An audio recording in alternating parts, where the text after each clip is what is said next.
Bismillah wa salatu wa salamu ala Rasulillah wa ala alihi wa sahbihi ajma'in. This section will be about fasting, and we'll be using the book called The Accessible Conspectus, Matan al-Ghayat wa Taqrib by Sheikh Abu Shuja' al-Asfahani. The translation is by Sheikh Musa Ferber. And this book goes into a bit more detail in Shafi'i fiqh compared to the other book we were using. So we'll be using this to summarize the fiqh of fasting, inshallah. So the first part is the prerequisites for a valid fast, or shurut al-siyam. So the question here is, what are the conditions that have to be fulfilled before fasting in order for the fast to be valid? Number one, the person has to be Muslim. Number two, the person has to be mature, which usually means it has reached adulthood, which in Islam usually means reaching puberty. So the person's reached puberty and they're independent, meaning they can do their own activities as far as cleaning themselves, feeding themselves, bathing themselves, etc. So overall society deems that person as an independent person and they've reached puberty. So Muslim, mature. Number three, of sound mind.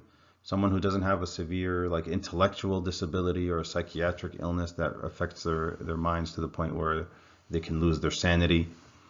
And number four, that the person is physically able to fast. So the fast is not mandated upon the one whom, if they do fast, it would hurt them, it would hurt their health physically.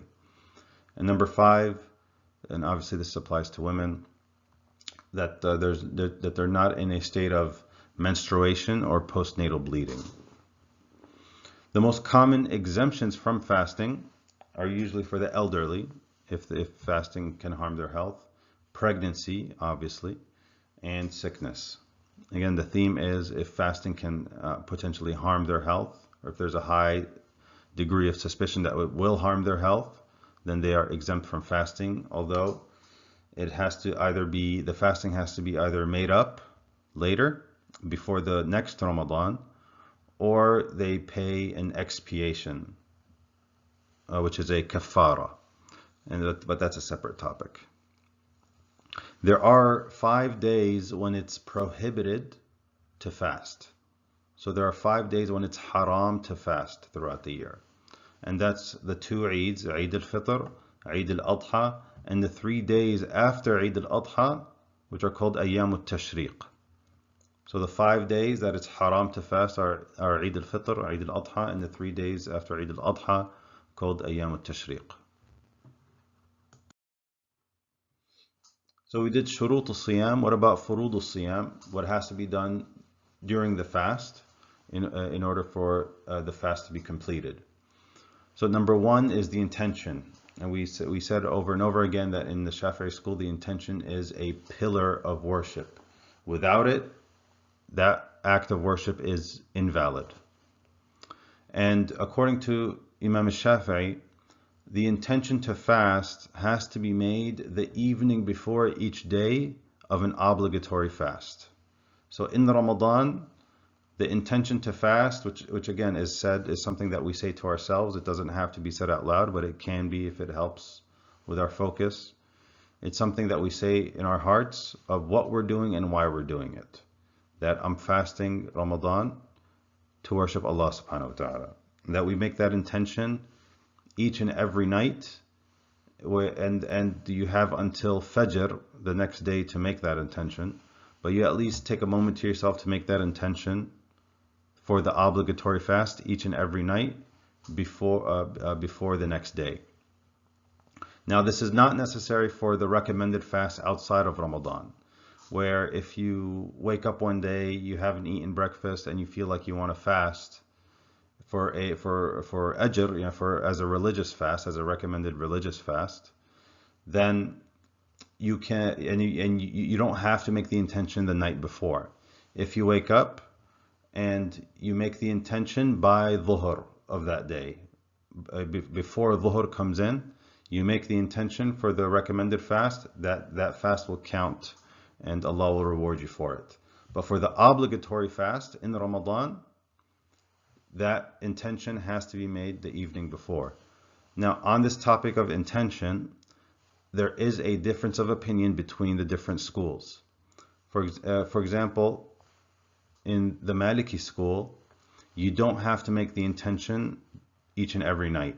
You could make one intention to fast all of Ramadan before Ramadan comes in. The day before Ramadan comes in, you make the intention that I intend to fast all of Ramadan, and that suffices for the whole month. That one intention suffices for the whole month.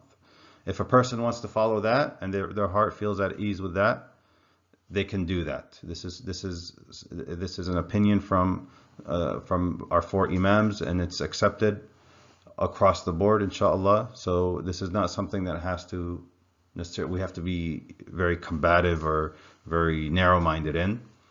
But if you want to follow the Shafi'i school, then you make the intention each and every night. Number 2, abstaining from eating and drinking, of course. Number 3, abstaining from sexual intercourse. And number 4, no intentional vomiting. So these are the four things that have to be followed in order for the fast to be upheld during the day. And lastly, we have the invalidators of fasting, or mufsidat al-siyam. Number 1 would be consuming food or drink intentionally. And here we learn a lesson about Allah's mercy, that if somebody really sincerely forgets that they're fasting and they eat or drink something, that does not break the fast. And this is a source of Allah's rahmah. Under this, the fast is not broken by swallowing saliva, dust, or accidentally swallowing small insects like flies or mosquitoes because of the difficulty in avoiding them. Number 2, anything intentionally placed through a natural orifice that reaches a body cavity, like through the mouth, nose, ears, urethra, anus, or vagina. There are 3 body cavities. There's the head or the skull, and then the chest and the abdomen. And basically anything that can potentially reach the stomach, bladder, and intestines, and it's introduced through the natural orifices, that breaks the fast. So obviously food and drink, or tube feeding, nasal spray and eardrops.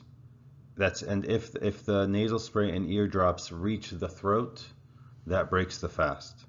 Because in the ears, there's something called the eustachian tube in the middle ear that connects the ear to the throat. And obviously through the nose, you have the sinuses that connect to the back of your throat as well. So nasal spray and eardrops can potentially break the fast if they reach the throat. If they stay in the ear canal or they stay in the nasal canal and it doesn't reach the throat, that does not break the fast.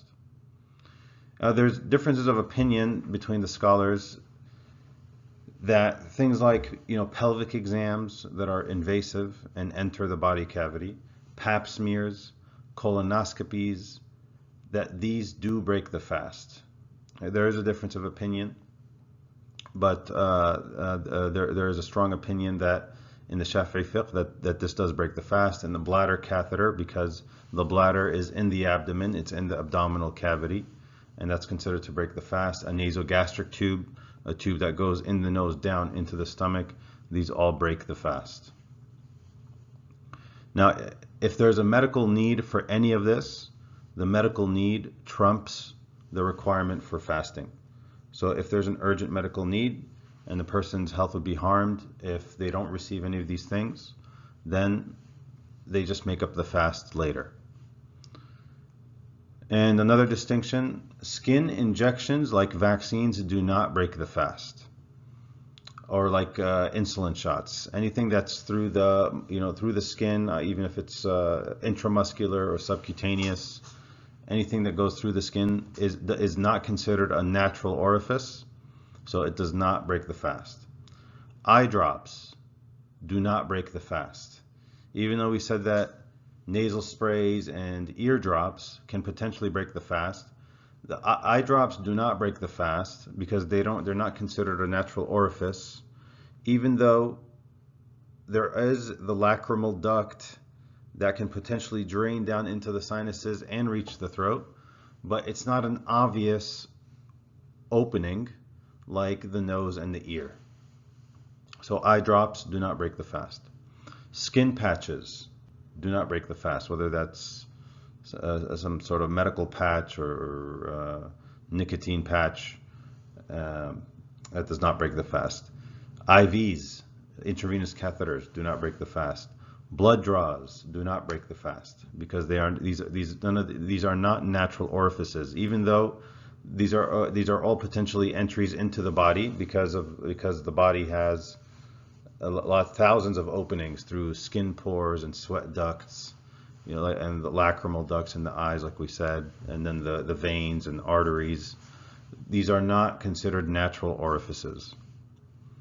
And then 3, intentional vomiting. 4, sexual intercourse. 5, ejaculation, whether that's through intercourse or masturbation. 6, menstruation and postnatal bleeding. 7, insanity. And 8, apostasy.